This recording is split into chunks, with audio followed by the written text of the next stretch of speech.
The night my 6-year-old son looked up from his plate, smiled, and said those 10 words that ruined everything I thought I knew about my wife and my best friend, Ben. Before we continue, thank you so much for your support. Every like, comment, and view means the world to us. We're on a mission to reach our first 1,000 subscribers, and we'd love for you to be part of that journey. If you haven't already, hit that subscribe button and let's grow together. Now, let's proceed. Family dinners used to mean something in our home. I always insisted we sit at the same table, phones away, just like my father did when I was a boy. Sunday evenings were sacred. Roast chicken, mashed potatoes, and conversation filled with laughs and memories. That night was no different, at least on the surface. My wife, Clara, had made her famous beef stew, and our 6-year-old son, Lucas, was buzzing with excitement about the comic book he'd read earlier. Uncle Ben, my childhood friend turned godfather to Lucas, joined us like he often did. Everything looked perfect, until Lucas opened his mouth and shattered the illusion I didn't know I was living in. As I reached for my glass of red wine, Lucas dropped his spoon and grinned wide. "Daddy, I saw Uncle Ben fighting MMA with Mummy yesterday. She was shouting, 'Bring it on! Bring it on!'" The table froze. Clara's eyes flicked to mine, her smile tightening in slow motion. Ben chuckled nervously and said, "Haha, kids say the darndest things." But my hand stopped halfway to the glass. I felt my skin tighten. My throat clenched. Something about the way Lucas had said it, with that innocent, excited voice and such specific detail, twisted a cold knife in my gut. I forced a chuckle. "MMA, huh? You sure, buddy?" Lucas nodded with certainty. Yeah, they were both on the floor, and Mummy was wearing her gym clothes. She said, "Bring it on," and Uncle Ben was kinda on top of her. The laughter around the table turned into a vacuum of silence. Clara dropped her fork. Ben took a large gulp of his drink and shifted in his seat. That moment, that exact moment, I knew my son hadn't seen a playful wrestling match. He had witnessed something else. Something a 6-year-old couldn't fully explain but knew how to describe in his own way. I swallowed hard and smiled for the rest of the meal, but my head was a war zone. My mind raced through every late night Clara said she was going to the gym. Every weekend she said she had a book club. Every time Ben just happened to show up when I wasn't home. I suddenly realized they had created a pattern I had dismissed for far too long. Lucas had simply pulled back the curtain without even knowing it. After dinner, Ben left quickly, saying he had to catch a game on TV. Clara offered to clean the dishes alone, which was a first. I offered to help, but she waved me off and insisted I relax with Lucas. Her voice was too sweet, her hands shaking just enough to be noticed by someone paying attention. She wasn't good at hiding nerves, and I was now watching her like a hawk. I tucked Lucas into bed, kissed his forehead, and told him how proud I was of him. He beamed with joy, oblivious to the bomb he had dropped. By 10 p.m., Clara came into our room and acted as though nothing had happened. She slipped into bed and kissed my cheek. "You okay, babe? You've been quiet since dinner." I smiled faintly and replied, "Just tired. Long week." But inside me, something broke. Not just trust, but the quiet, sacred comfort of normalcy. I waited until she fell asleep, breathing shallow and steady, then slid out of bed like a thief. I grabbed my phone and tiptoed to the living room where our Wi-Fi connected security system was hidden behind a plant shelf. I opened the app and rewound the footage. The timestamps were there. Clara had told me she was going to her Pilates class 2 nights ago. I had been out of town on business, but the camera near the living room caught motion around 8:46 p.m. I clicked play. The feed showed Clara entering the house with someone right behind her. Ben. They didn't head to the kitchen. They moved straight to the couch. She tossed her gym bag down, and they started kissing, fast, aggressive. I couldn't watch more than 30 seconds before I had to pause and grip the couch to stay upright. I sat there for what felt like hours. Rage boiled under my skin, but not the reckless kind. No, this rage was cold, controlled, methodical. The kind of rage that doesn't shout, but plans. My wife had turned my home into her playground, and she'd involved our child, even if unknowingly. My best friend had smiled in my face for years while stabbing me in the back. I wasn't going to confront them. Not yet. I was going to understand everything first. Then I'd make sure they'd never forget what they tried to bury behind innocent smiles and Sunday dinners. I deleted the footage from the app, but downloaded it to a flash drive. I labeled it Lucas_truth.mp4, not out of sarcasm, but because that's exactly what it was. My son, through pure innocence, had exposed everything I needed to know. I kissed him on the forehead again as he slept, then returned to bed. Clara stirred beside me and mumbled, "You okay, babe?" I whispered, "Yeah, just thinking." And I was, because the gloves were coming off, and they had no idea I'd already stepped into the ring. The next morning, I moved through the house like a shadow, silent, deliberate, and watching everything. Clara acted as if nothing had happened. She hummed while making breakfast, kissed Lucas on the cheek, and smiled at me like she always did. That smile used to feel like home. Now, it looked like a lie wearing lipstick. Every word out of her mouth sounded rehearsed. Every glance, a calculation. I replied with the same energy, matching her tone, faking interest in her gym class plans, and pretending I hadn't watched her wrap her legs around Ben just 2 nights earlier. After Clara left, I took the day off work without telling her. I dropped Lucas off at school and then returned home to begin what I now considered a full-blown investigation. I knew if I wanted revenge that couldn't be dismissed as emotional or irrational, I had to be smart. I started by checking our Wi-Fi router logs. Ben had connected to our Wi-Fi multiple times when I wasn't home. Some devices were labeled Ben's iPhone, and even Ben's MacBook. I took screenshots of the logs, timestamped them, and saved them in a folder labeled case_001. Then I turned to the baby monitor. It had a cloud backup feature I had never needed before, but thank God for it. Back when Lucas was a toddler, we kept a monitor in the guest room, where Ben always slept when he visited. Clara never turned it off. I guess she never assumed I'd use it again. I accessed old recordings, especially on nights when I was out of town. What I found turned my stomach. Footage from 3 weeks ago showed Clara entering Ben's room late at night. She didn't knock. She didn't pause. She simply walked in and closed the door behind her. 10 minutes later, the audio picked up faint giggles and something that unmistakably sounded like, "Joe, what if he hears?" I clenched my fists so hard my knuckles cracked. It was like peeling back layers of a rotten onion.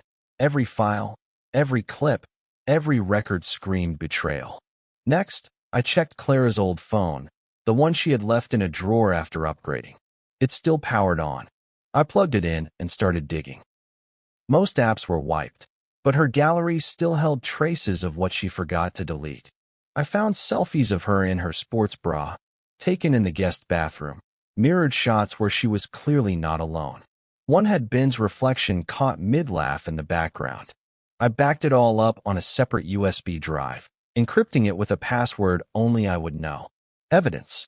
Cold, digital, and undeniable. But what broke me wasn't the images. It was a video hidden in her WhatsApp media folder. She must have forgotten to clear it. In it, Clara was lying on our bed, giggling, as Ben filmed her from above. She whispered, "He still thinks we're just friends." Ben responded, "He's too blind. Honestly, we're doing him a favor." I paused the video there. I couldn't listen anymore. By now, my plan was taking shape. I knew their arrogance would be their downfall. They thought they were smart, careful, invisible, but they had made one fatal mistake.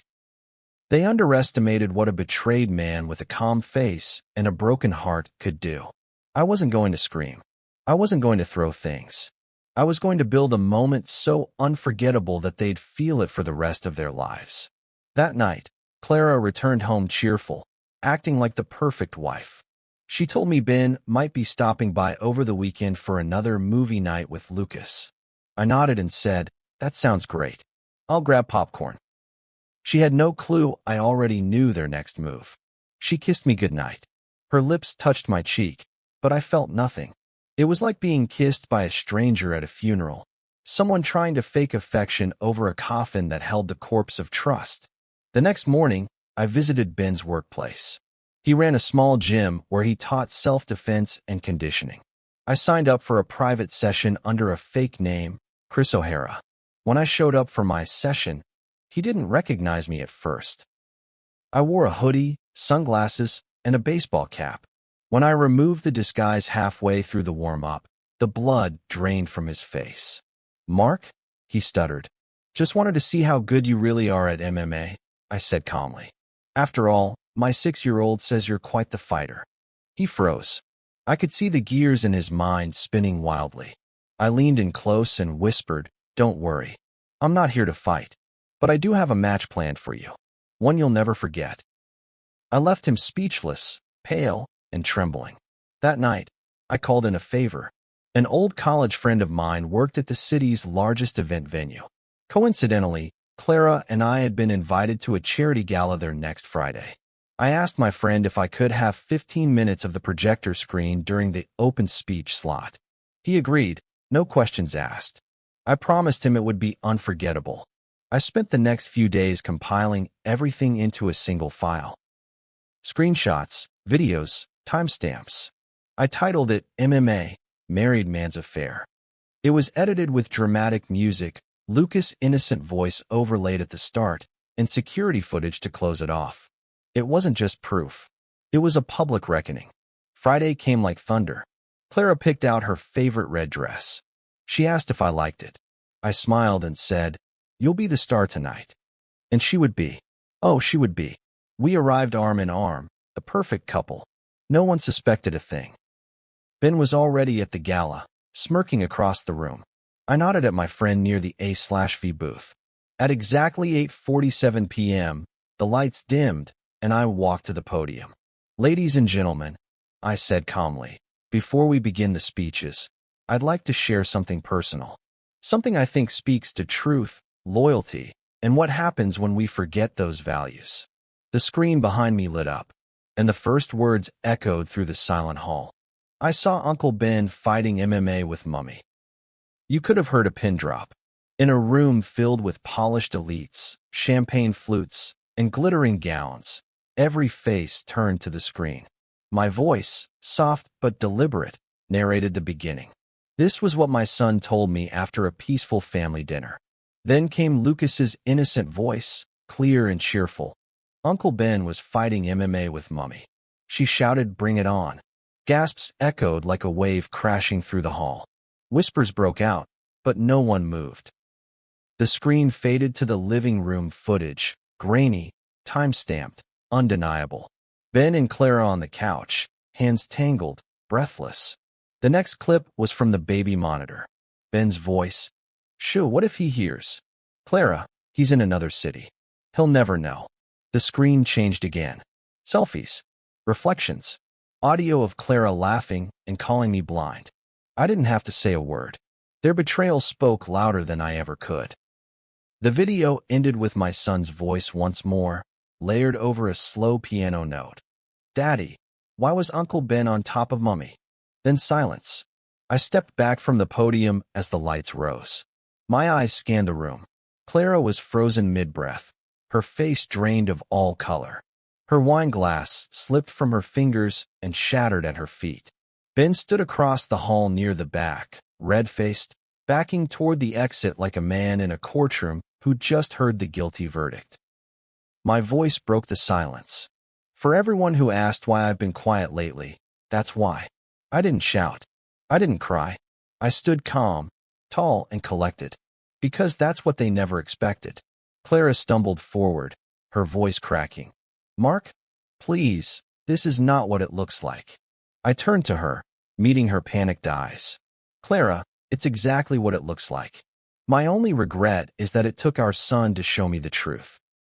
Ben tried to speak next, but the crowd didn't give him the chance. Some booed.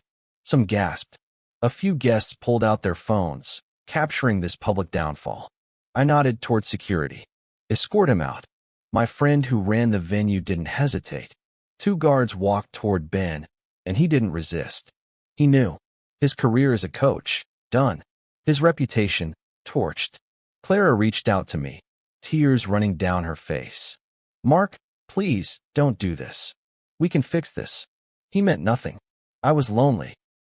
You were always working. I stepped back from her touch. Don't insult me by blaming your boredom for your betrayal. The crowd parted as I walked past her, heading for the doors. Behind me, I heard her sobbing. The perfect wife mask was shattered, and all that remained was someone desperate, exposed, and empty. Outside the gala, I breathed in the night air. It was quiet. No cameras. No applause. Just peace. The kind of peace that comes not from winning, but from reclaiming your dignity. Over the next week, things unraveled quickly. I filed for divorce and submitted the footage as evidence. Clara's attorney tried to negotiate silence, but I refused. I didn't want money. I wanted freedom. I got full custody of Lucas. The court didn't hesitate, especially after reviewing the surveillance evidence and hearing the audio clips. Clara's credibility was in tatters. Her family disowned her quietly. Her gym membership was revoked. She became a whisper. Someone you used to know, but don't talk about anymore. Ben lost his coaching license. One of the parents at his gym had seen the gala footage online. It had gone viral before the end of the weekend. Screenshots had been shared, and someone uploaded the entire reel to YouTube. The video was titled, "Wife's Affair Caught on Kid's MMA Story, Full Public Exposure." It hit 1 million views in 48 hours. The comment section was brutal. I didn't speak publicly about it again. I let the silence do the talking. I rebuilt slowly, privately. I took Lucas camping. We started a tradition, no more family dinners with outsiders, just father and son nights under the stars. He never asked about Ben again. As for Clara, I didn't block her. I let her watch. Watch me thrive. Watch her son love a man who didn't scream or break down, but rose. One evening, about 6 months later, I received a handwritten letter. The envelope had no return address, but I knew the handwriting. It was from Clara. Mark, you were always the better man. I didn't see it until I had nothing left to compare it to. I don't expect forgiveness. I just hope you'll tell Lucas that I love him. And I know I don't deserve to say that. I still remember that dinner. I still hear him say those words. If only I knew what they would cost me. I folded the letter and placed it in a box I labeled past. I didn't burn it. I didn't throw it away. I just knew I'd never open that box again. Because in the end, my son's innocent truth destroyed their entire performance. And my silence became the loudest revenge of all. Thank you so much for watching. If you enjoyed this story, don't forget to hit that subscribe button and help us reach our first 1,000 subscribers. Your support means the world to us.